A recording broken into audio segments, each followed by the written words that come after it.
Om Sahana Vavatu Sahanau Bhunaktu Sahaviryam Karavavahai Tejasvina Vadhitamastu ma Vidvishavahai.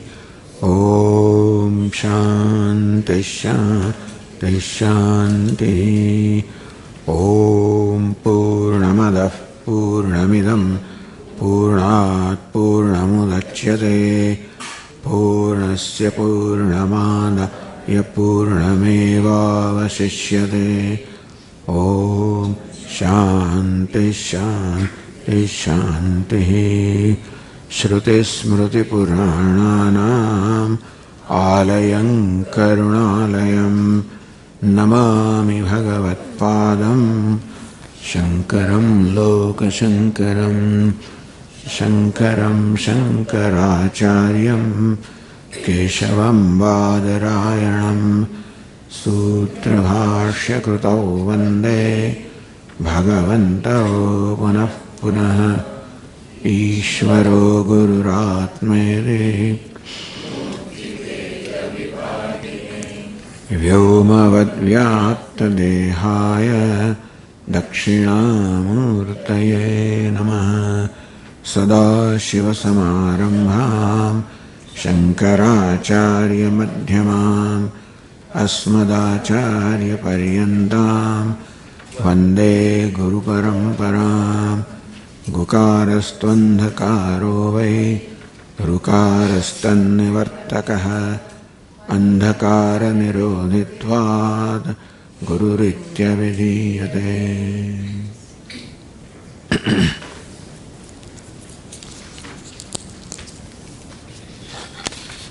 The page number 6. Andamayam Athava Chaitanyameva Chaitanyat Dvijavaraduri Kartam Vanchasikim Bruhi Gacha Gacheti King Gangam Bunibimbitam Varamano Chandalavati Payaha Purevantaramasti Kanchana Ghati Vritkumbhayorvambare Pratyagvastu Nistaranga Sahaja Anandavabodham Budhau Viproyam Shvapachoyam Ityapi Mahan Koyam Viveda Brahmaha.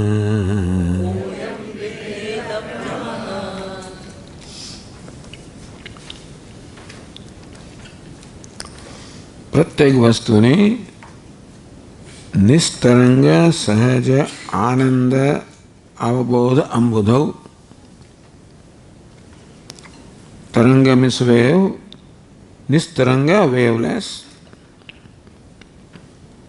sahaja natural, spontaneous, uncreated, ananda, the ananda that is uncreated. The ananda or happiness that we are usually accustomed to experience is created happiness, meaning that the happiness that you normally experience always has a reason.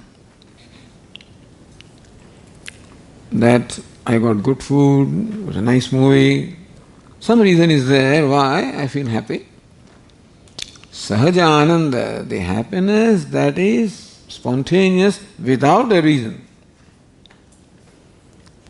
Sahaja, it is born along with the self, meaning the unborn. The unborn, spontaneous Ananda, the happiness. And the happiness can be there, is there sometimes. We are told that we enjoy happiness when we are fast asleep. which is nice to know, but that's not sufficient for us. We are not happy just by being happy. We want to be happy and be aware that we are happy. Otherwise, they can say, Swami will give you an injection, you will be happy in coma. I want happiness with awareness. So, Ananda avabodha ambudho. Avabodha is knowledge, consciousness. So, Ananda accompanied with consciousness, awareness that I am experiencing Ananda. Ambudho, Ananda, avabodha ambudho, the ocean of Ananda, the ocean which is waveless, spontaneous. So the happiness which is the nature of self is described in this way to distinguish from the happiness that we normally experience. Even though the happiness that we normally experience also comes only from the self. But it is naimittika ananda, it's an ananda or happiness which has a reason. Something desirable is happening, something favorable is happening. That becomes the reason, the occasion, the cause for my feeling happy. But that happiness comes and goes. As long as I am connected to the desirable thing, so long I am happy. What I am connected will also be, I will be disconnected. And then happiness also goes. So happiness that we normally experience is for a reason, and that when the reason goes away, happiness also goes away. Therefore, the happiness that we normally experience is coming and going, and thereby is limited in time, and so it is limited. Happiness that we experience is always limited. It has a beginning, it has an end. So in comparison to this happiness that we normally experience, this is the happiness that the self is described. Sahaja, it is happiness that is not born, it is spontaneous, self-revealing, spontaneous. Happiness coming from a desirable object has a beginning and an end. This sahaja, this doesn't begin and therefore doesn't end. Spontaneous. And ambudhi, it is boundless happiness, with no boundaries of time, space, or place, or anything. So boundless happiness, accompanied with all of the nature of awareness. See, awareness itself is described as happiness.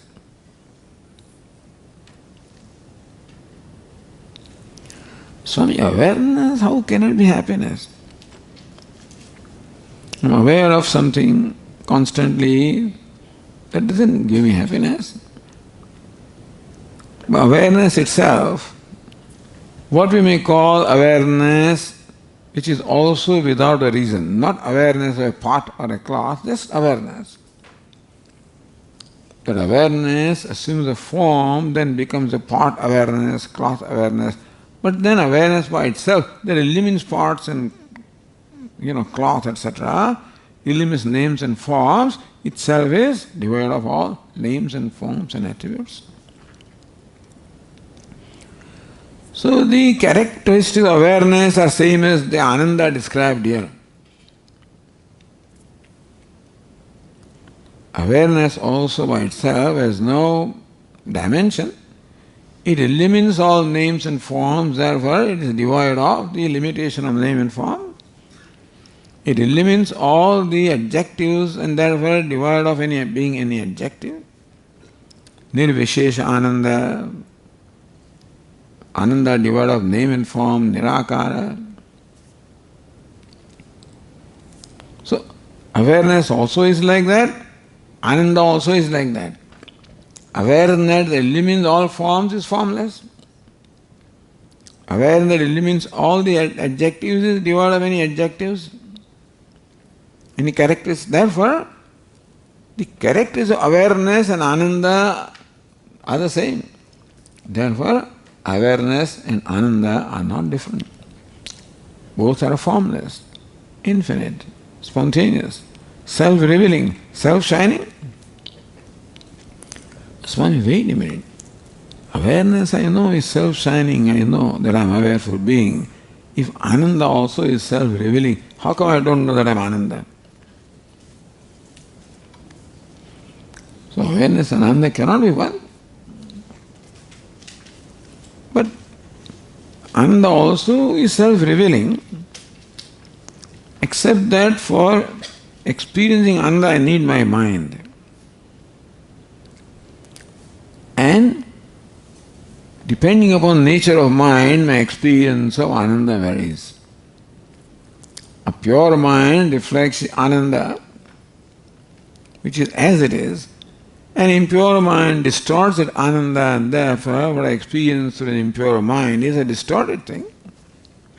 So what we are experiencing always is Ananda, or the self. Except that the experience comes through the mind. And mind is tamasic mind, rajasic mind, sattvic mind, depending upon the nature of mind, the experience seems to be different. That is why we are told to cultivate a sattvic mind, a shuddha antahkaranam, or pure mind, devoid of the rajas and tamas, ragadveshas. Then what we experience is our true nature. In this Ananda awareness, that is like ocean, waveless ocean. Oh great Acharya, how do you find the difference between two waves? Can there is a waveless ocean. Suppose there is waves in the ocean, still also can one wave be essentially different from the other wave, because each wave is essentially water. So it depends upon how you understand that wave. If you understand the wave as by its name and form and size, then one wave is different from the other. But if the wave is understood as water, then one wave also, big wave is also water, and small wave also is water. So Acharya expects you to understand the wave through its true nature as water, not through its name and form. So in your mind, how did this kind of division that this is a Shvacha, this is an untouchable, and this is a Brahmana, that difference, how did it come in your mind? He did not give time for Acharya to recover, he kept on bombarding.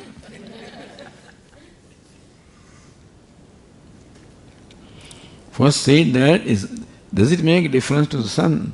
The sun gets reflected in pure water of Ganga and in pure water of the sewage. Does it make a difference to sun? Or the space, if it's conditioned by a clay pot or a golden pot, does it change the value of space? That is and then further, the waves, what difference is there? Where did you find that this wave is called Brahmana, this wave is called, because the nature of wave is water, which is consciousness, boundless happiness. In boundless, how do you find the difference? Boundless means there is no boundary. The difference can be there in two things that have boundary. That this cloth has its own boundary, this pot has its own boundary, and therefore we can distinguish one from the other. But the space where I am sitting and the space where you are sitting, the space has no boundary. You can't distinguish that. The light that illumines me and the light that illumines you, there is no distinction from one light to the other. You can't distinguish them. So where did you find distinction in awareness? Where do you find distinction in Ananda? Where do you find that distinction? In sun? So this is how the sweeper made a very clean case. And I think Shankaracharya must have woken up. He must be in his own mood. That he's never away from his true nature, Aham Brahmasmi. But when his mind is absorbed in that and he's walking along the streets of Ganga, maybe he's not aware of what's around. Now all of a sudden he must have come down, to the Vyavaharik level. He said, Gatcha, Gatcha, move away, from the Vyavaharik standpoint, from the standpoint of the day-to-day interactions. And this Chandala or this untouchable took the Paramathika standpoint, absolute standpoint, and confronted Acharya. Oh Acharya, we do not expect you to ever be giving reality to Vyavahara. We expect that you must always be abiding in the Paramathik Satta reality. And therefore, in your mind, this kind of difference, this is a sweeper and this is a Brahmana, should not arise. Where did it arise? So, this is how the Acharya was confronted. But the status or the dignity of Acharya, either we can say, what kind of Acharya is he who distinguishes from one, like sweeper from Brahmana? The real status of Acharya is determined by the answer that he gives. He replies the question of this sweeper in 5 verses. Manisha, and he describes his conviction as to what his conviction is. So let us now read and in so doing, he is Acharya, of course, so he is teaching also. The essence of the entire Vedanta is there in these 5 verses. There are 4 Mahavakyas or major statements in the Vedas. Not 4, there are many others also. But then 4 are very, very famous. Each one associated with one Veda. So first Veda is Rig Veda.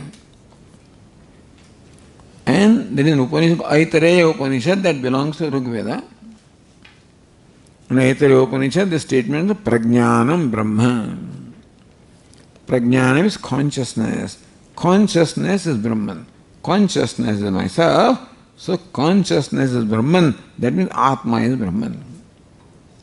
So Prajnanam Brahma, that Mahavakya. What is Mahavakya? That Vakya or the statement that reveals the identity. What is normally, that is required because normally things are taken to be different. That is where the identity has to be revealed. If I see the identity, there is no need to reveal. Therefore, Akhandartha Bodhakam Vakyam. Akhanda, there is no division. When 2 things appear to be different, when really they are not, in reality they are not different, that's when we need to be told, that's when our attention has to be drawn. That this part space A looks different from this part space B. That's our usual conclusion. Therefore we need to be told that no, there is a difference in the part A and part B, but there is no difference in the space conditioned by part A, part B. So where the usual misconception exists, that is where the teaching is required. We don't have to be told that this is lemon tree and this is this tree, and whatever we can ourselves discover. The Vedas need not have to worry about that because human being is quite capable of using his buddhi. But that which indriya atita, that which is beyond the range of sense organs and beyond the range of our human intellect, meaning that's something that we will never arrive at by ourselves. That is subject matter of the Veda. And so Veda has 2 primary subject matters, Dharma and Brahma. The first part of Veda is called Karma Kanda, of which the subject matter is Dharma. duty, what's the right thing to do, the righteous way of life. And second part is Jnana Kanda, Upanishad, that the subject matter is Brahma. So Dharma and Brahma are the two primary subject matters of Veda. When you lead a life based on Dharma, then we become qualified for the knowledge which is revealed in the Upanishads. So therefore there is a sequence. Karma Kanda, Jnana Kanda. By performing karma, the duty, as they should be performed, that's the way to purify the mind. Doing what is right is the way to purify the mind. And that mind then has now an appreciation for or desire for knowledge.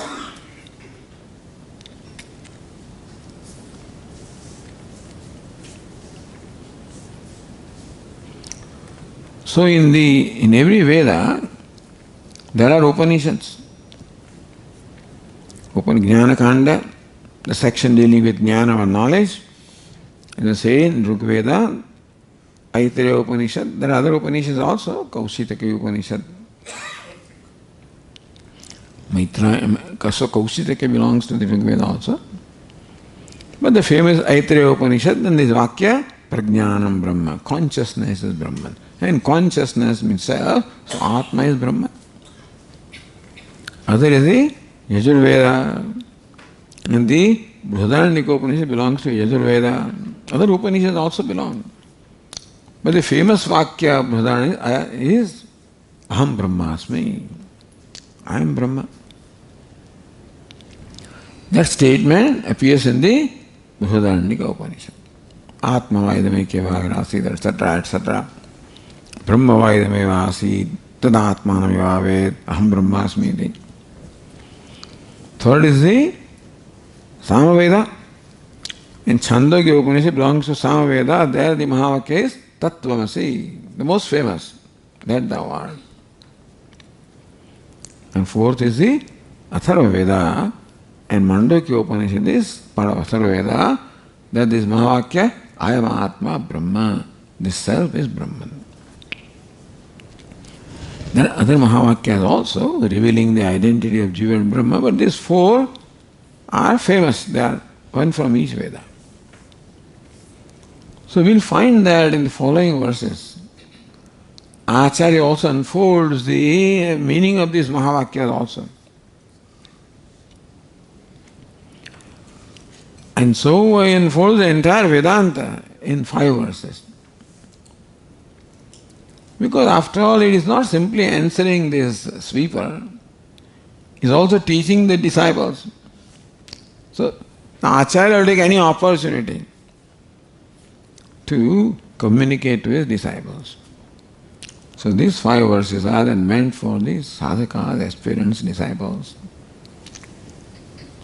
For the Chandala or the sweeper who confronted Acharya, one sentence is addressed to him. Chandalostu satudvijostu gururityesha manisha mama. One who has this knowledge is my guru, regardless of whether he is a Chandala or a Brahmana. The one who has this knowledge is my guru. So the guru is decided by the knowledge, not by the birth, not by the upadhi. So this is a very, very liberal view, What matters is knowledge, not who has that knowledge. Anybody can have that knowledge. So there is no distinction as far as the qualification of knowledge. Everybody is qualified. The only requirement is sadhana chatushtaya sampatti. Meaning that we should have viveka, vairagya, and antahkarana shuddhi. Whoever has that. Although we understand that this knowledge was kept away from certain sections of the society.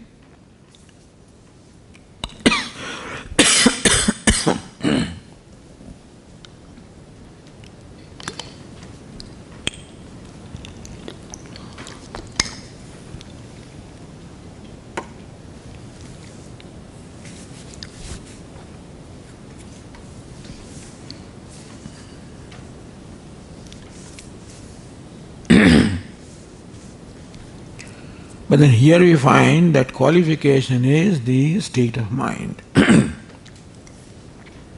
the preparedness of the mind, or maturity of the mind. One who possesses that mind and therefore has this knowledge does not know who that person is. And he is my guru. He says, Shankaracharya says, yes, he is my guru. So now let us read the verse number 1 on the page 7.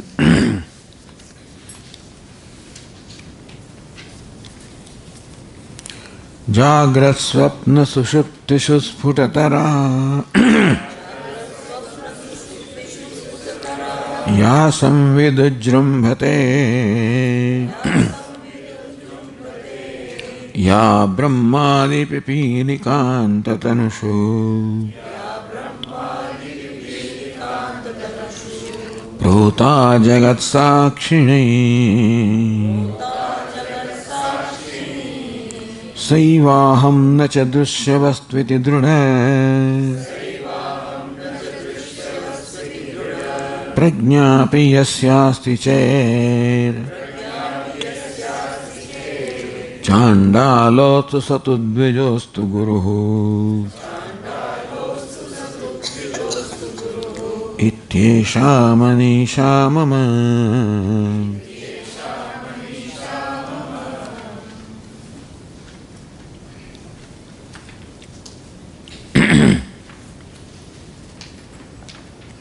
The third line says, Saivaham, meaning Sa Eva Aham. There is a sandhi there. So, Saiva is made up of two words, Sa Eva. Saivaham, Sa Eva Aham. Her I am. Now, very interesting here that the feminine word is used here for Atma. Because there are complaints, Swamiji, every time you use only masculine words, Ishvara and Atma. Therefore, here is a feminine word. The word is samvit. Samvit means consciousness. But samvit is a feminine word in a feminine gender. Remember this sa samvit eva aham. That samvit or consciousness I am. What is that consciousness? Jagrat swapna sushuptishu sfutatara ya samvidujrumbhate. Ya samvid, that consciousness, ujrumbhate, manifests itself.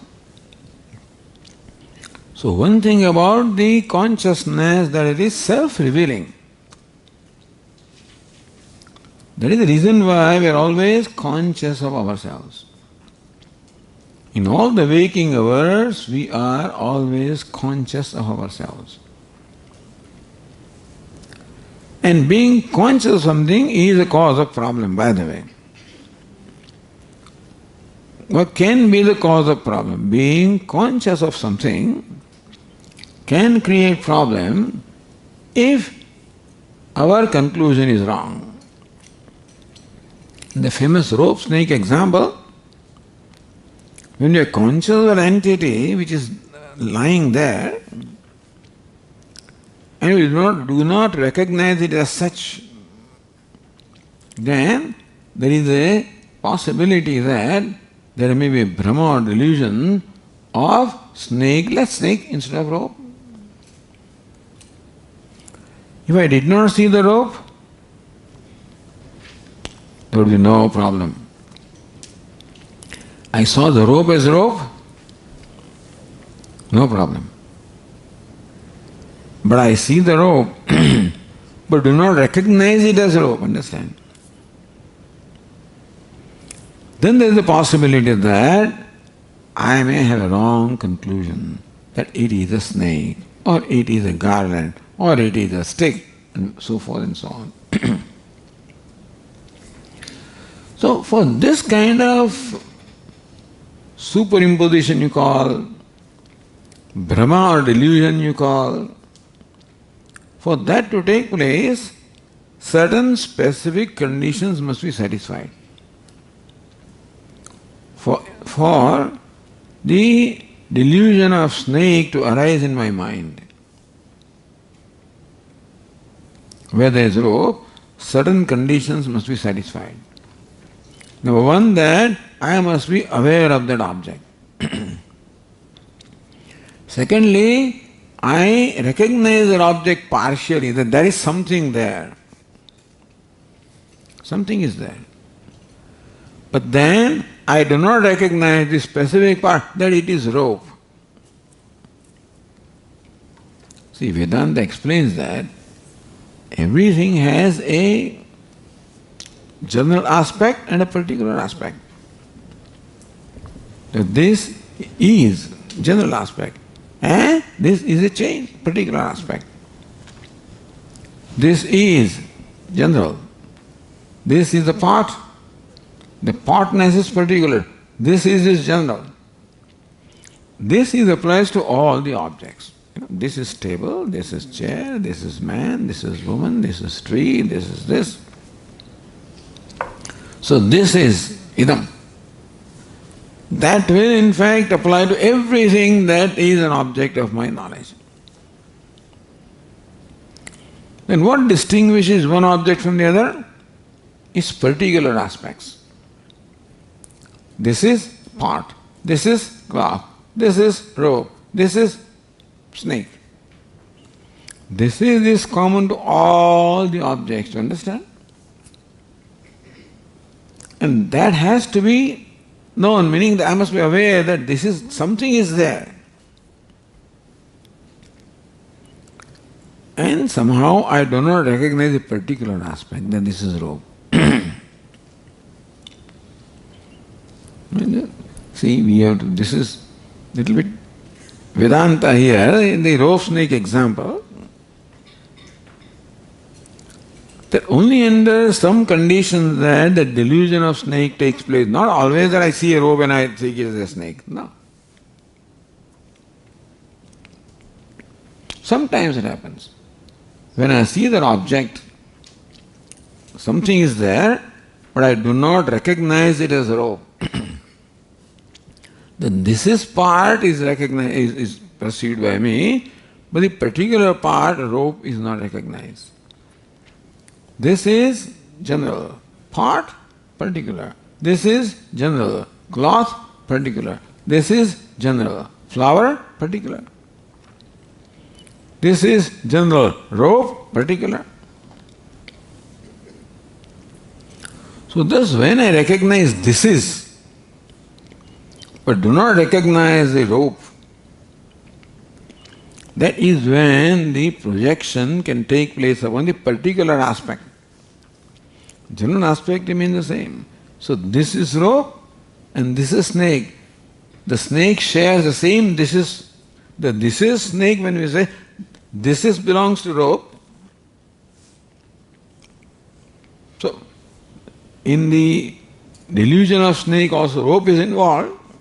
When I say this is snake, this is belongs to rope.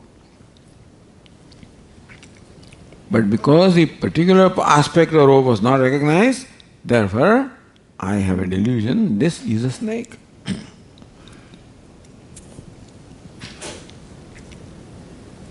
That's all right. So this, understand this, that we have awareness, and this problem can have only when I become aware of the rope, otherwise no.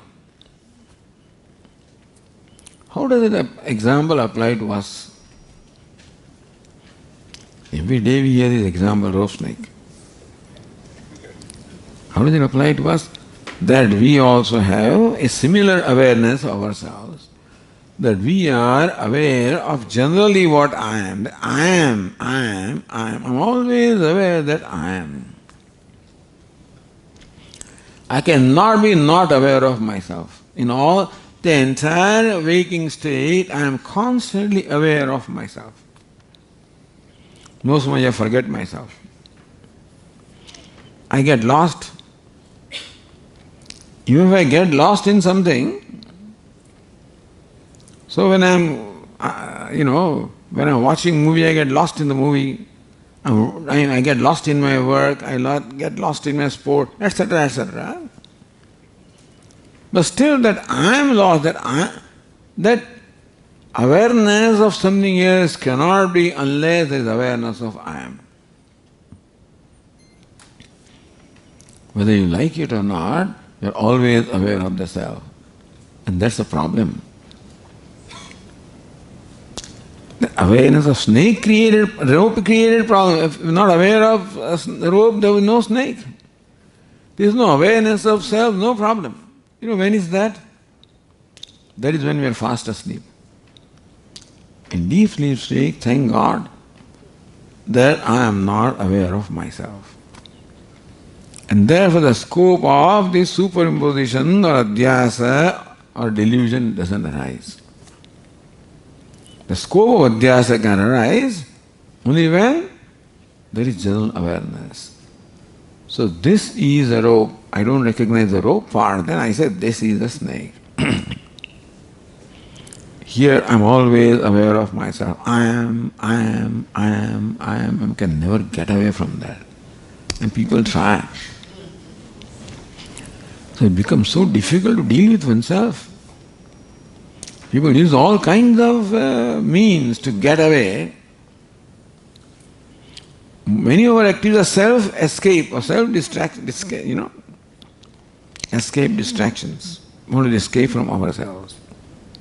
Keep ourselves busy, so somehow I don't have to deal with myself. The moment the activity goes, I am with myself, I have to deal with myself. The meditation, I have to deal with myself. We don't like it because I'm by myself. Anyway, so this self-awareness is the basis of all our problems in life, by the way. Because that is where the Brahma or delusion or adhyasa or superimposition can take place. So by not recognizing the object as rope, I have the delusion this is snake. So not recognize this, I am Brahman. What do I say? I am a man, a woman, I am happy, unhappy, good, bad, successful, failure, great, small, little, all complexes. Therefore, all these notions or complexes about myself arise. Because I am aware of myself, but I do not recognize myself for what I am. I am aware of the rope, but do not recognize the rope for what it is. Therefore, there is this problem of delusion of snake. So also I am aware of myself, but do not recognize myself for what I am, and therefore all these delusions, all these complexes. So understand that the basic problem of life is self-awareness, the basic problem. Human being is self-aware. Other creatures are not self-aware. Not as much self-aware as we are. I am sure dogs also are self-aware, to some extent. When a dog sees another dog and its behavior is one way, sees a cat, its behavior is a different way, sees a mouse, cat. So, behavior changes means dog also must have some kind of understanding that I am a dog. Whatever word the dog uses for itself. Isn't it? Because dog's behavior is different when it sees another dog. Behavior different when it sees a cat. Is it not so? Why? Because the dog must reckon distinction between dog and cat, otherwise how can it behave differently? So dog has some self-awareness, that much. So it can protect itself, otherwise it can't protect itself. Dog being aware of a tiger runs away, Not otherwise will be killed. So that much self-awareness they have. For ahara, nidra, bhayamayutanam, for getting their food and nidra, etc., to protect themselves. You have much greater self-awareness. That's why human being is a problem. No other creature is a problem. Samsara always for human beings, not for other creatures. Swami, why did we get evolved then? Is evolution a blessing or a curse? Those entities are not evolved. A buffalo is not evolved, so buffalo has no samsara. Buffalo doesn't hate a cow. It does not hate a cow. He is not jealous of a donkey. Not jealous of other buffalo. There is no jealousy in them, you know. In cow, no jealousy. In India, the buffalo which gives a lot of milk is never worshipped, you know. And cow which gives very little milk is worshipped. We do puja of the cow on various occasions. Poor buffalo gives milk and my family sustains on that. Why? If I were buffalo, I stop giving milk.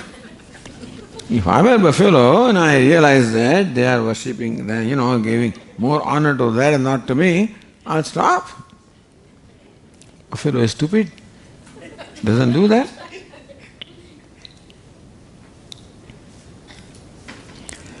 And so you can say that therefore it is blessed also. Ignorance, this is called ignorance is bliss. This is what is meant, you know.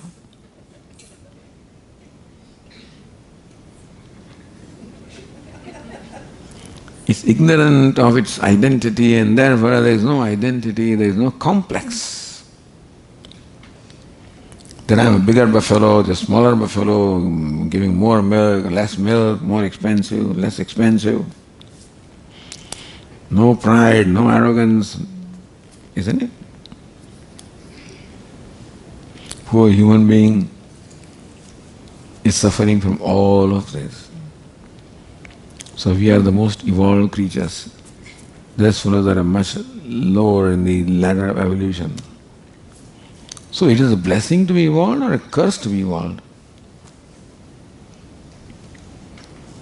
Poor human being is most evolved and therefore most miserable. In the whole universe, human being is the most miserable creature. Unhappy creature. You give him anything, you can't, the unhappiness doesn't go. Sorrow doesn't go. Discomfort can go, poverty can go, this can go, that can go. But sense of smallness cannot go.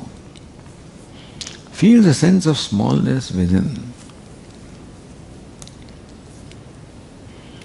I am insignificant. I am small. I am limited. We are born with that kind of a conclusion about ourselves. This notion. So that limited is compared to a snake, you know. I am limited. I am is in place of rope. Limited in place of snake. What it means? It means that the limited is superimposed. Just a snake is superimposed, the limited is superimposed upon I am. What is my true nature? I am is my true nature. But then why does the limited come, Swamiji? Why do I take myself as a limited entity? A small entity and suffering from complexes all the time? Because I'm mixing up the two things. The I am I'm aware of and body also I'm aware of. I am simultaneously aware of two things, myself and the body. But I do not know that body is not myself. Therefore, I am the body. I lump them together. Like this actor, a very wealthy person, is playing the role of a beggar, and some problem happens here before going to stage. So while going to stage, he looks at the mirror, how he is dressed, and he is beautifully dressed. Who is it? I am a beggar. So this notion arises in his mind. I am a beggar. In whose mind? Actor's mind. Who is the actor? A wealthy person. That's all you need. Now he is on a trip. He is on a ride. All that is necessary is this notion that I am a beggar. He doesn't have to be a beggar. What will make him miserable is this conclusion or notion, I am a beggar. He will work his life to become wealthy.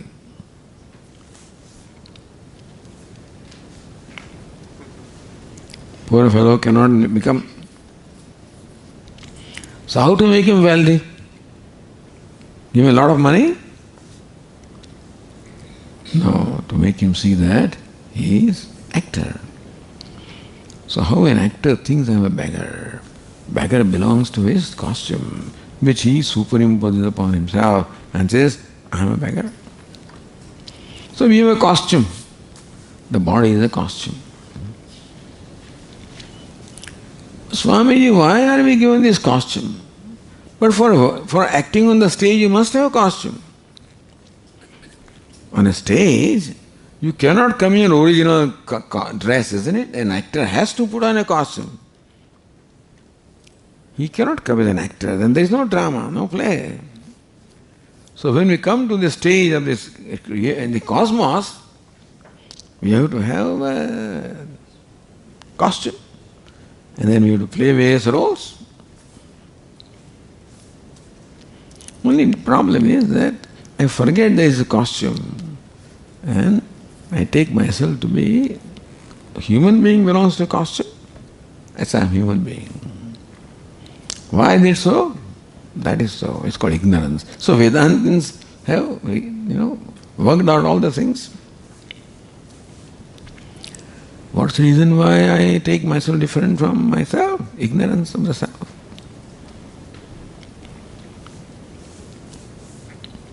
Therefore, knowledge is a solution. If ignorance is a problem, then knowledge is a solution. If problem was, I was a small entity, I must become large. But I am limitless and take myself limited, because therefore all I need to do is to get rid of the ignorance.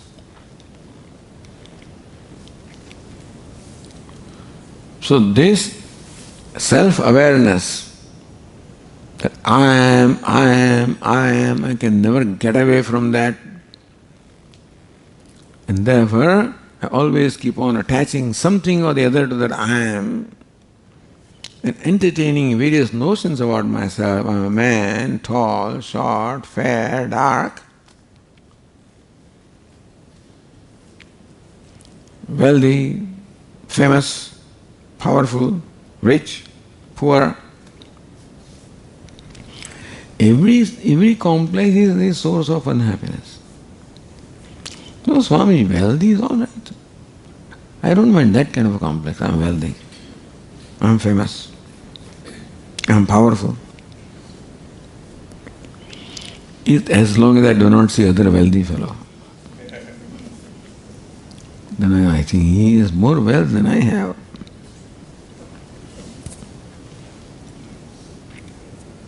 Because it's human mind which always compares. The buffalo does not compare, so no complexes. We keep on comparing ourselves and therefore complexes. What do we need? I meet somebody and right away my mind compares. And I have a complex. Oh, I think this is a great person, beautiful person, handsome, strong, this, that, and I am this. And that is how, first that ground is already set and then I interact. I don't interact with other people before all this stuff happens in my mind. Who the other person is, who I am, then the stage is set for my interaction. So we live in the world of complexes, in the imaginary world of who I am and who you are. And therefore, where do you get this viproyam, svapachoyam ityavimahan koyam viveda brahma, maha Acharya? Where do you get this viveda brahma, the delusion? This is svapachaha, this is vipraha, this is an untouchable, this is a brahman. Where do you get this? That's what we are born with. To take the body as ourselves. And that is why this teaching becomes necessary to help us understand what our true nature is. Because the problem is on account of the wrong conclusion about what my true nature is, therefore the solution is the right knowledge. The wrong knowledge is the problem, therefore The right knowledge is solution. And so that right knowledge is given in these verses here. We'll continue in the next class. Om Purnamadah Purnamidam Purnat Purnamudachyate Purnasya Purnamadaya Purnameva Vasishyate. Om Shanti Shanti Shanti. Shankaram Shankaracharyam Keshavam Badarayanam Sutra Krutau Vande Bhagavantau Punah Punah. Ishvaro Gururatmedi Murti Bheda Vibhagine Vyoma Vadvyapta Dehaya Dakshinamurtaye Namaha. Om Shanti Shanti Shanti. Hari Om. Shri Gurubhyo Namaha. Hari Om.